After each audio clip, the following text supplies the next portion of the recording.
जय माता दी साधको।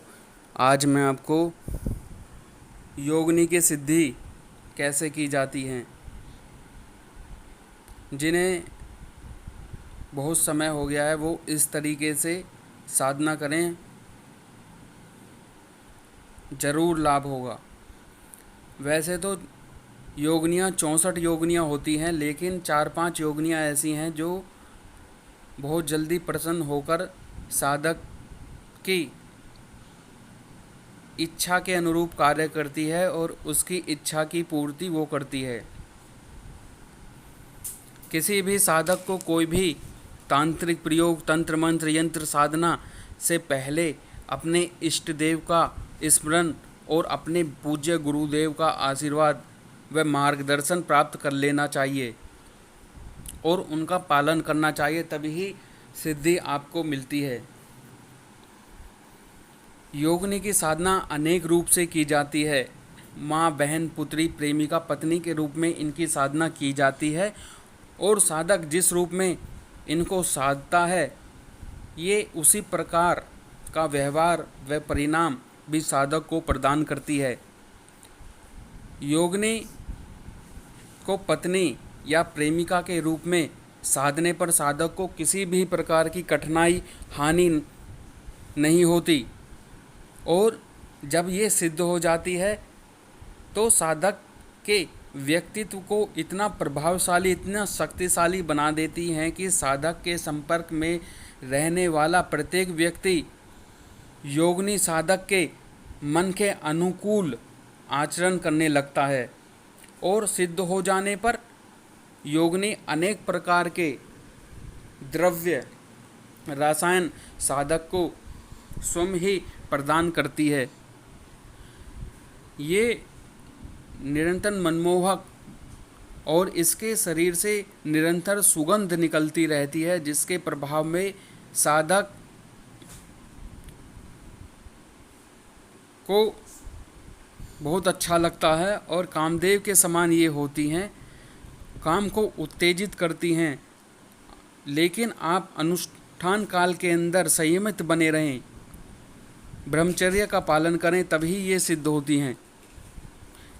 इसकी साधना आप किसी भी पूर्णिमा या प्रतिपदा से शुरू कर सकते हैं। वैसे तो ये 21 दिन की साधना है, लेकिन यदि आप पर गुरु की कृपा है तो आप मात्र पहले ही दिन में इसकी दर्शन प्राप्त कर सकते हैं। किसी किसी ने इसके दर्शन 30 दिन प्राप्त किए हैं और किसी किसी ने इसके दर्शन 7वें दिन भी प्राप्त किए हैं। सबसे पहले आपको अपना शरीर, आसन, स्थान स्वच्छ बनाना पड़ेगा। इसका पवित्रीकरण आपको करना पड़ेगा। जो भी देवी के दरबार में आना चाहता है उसे पवित्रीकरण करना बहुत ही ज़रूरी है। साधना काल के अंदर घी का दीपक निरंतर जलता रहे। सर्वप्रथम आपको करना क्या है कि एक लकड़ी की चौकी लेनी है और उसके ऊपर लाल वस्त्र बिछा देने हैं। फिर उसके ऊपर आपको यंत्र और गुटिका रखनी है और योगिनी को गुलाब के पुष्प और इत्र बहुत ही प्रिय है।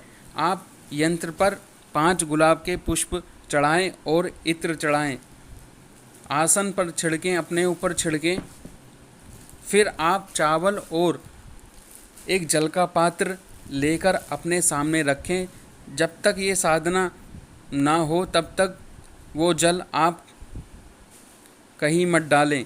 आपकी निरंतर 1 दिन की साधना हो जाती है, तब आप उस जल को अगले दिन किसी वृक्ष में चढ़ा सकते हैं। देवी अर्धरात्रि में अपने भक्तों को जरूर दर्शन देती है और उसकी इच्छा की पूर्ति वो करती है। मंत्र का जाप आपको कभी भी बढ़ाना और घटाना नहीं चाहिए। इसके अंदर 51 माला का जाप होता है। जैसे जैसे आपकी मंत्र की गति बढ़े या आपका मंत्र आपको याद हो जाए, क्योंकि शुरू के दिन में मंत्र याद नहीं होता तो टाइम ज़्यादा लगता है, लेकिन आप इस मंत्र को बढ़ा सकते हैं, आराम से 10,000 तक भी ले जा सकते हैं। 10 या 8,000 का जाप करने पर देवी के दर्शन का सौभाग्य प्राप्त होता है।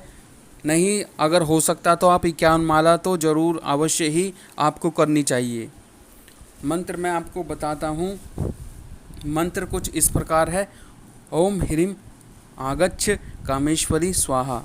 ओम ह्रीं आगच्छ कामेश्वरी स्वाहा।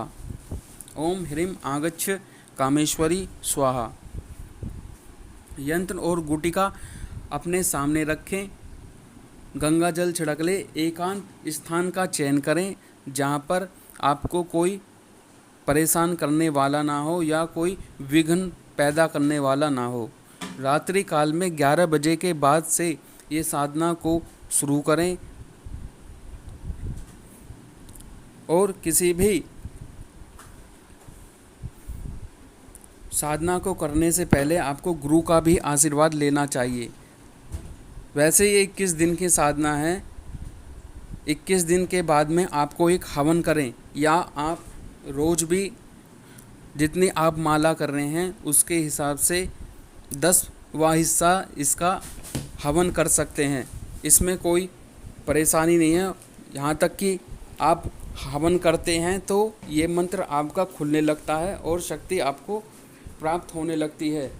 जल्दी ही सिद्धि मिल जाती है इस प्रकार साधना करने से।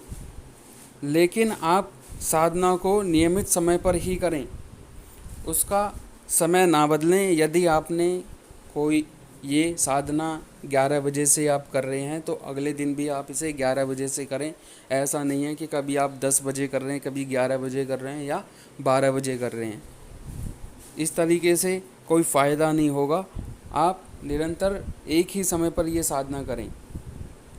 जय माता दी।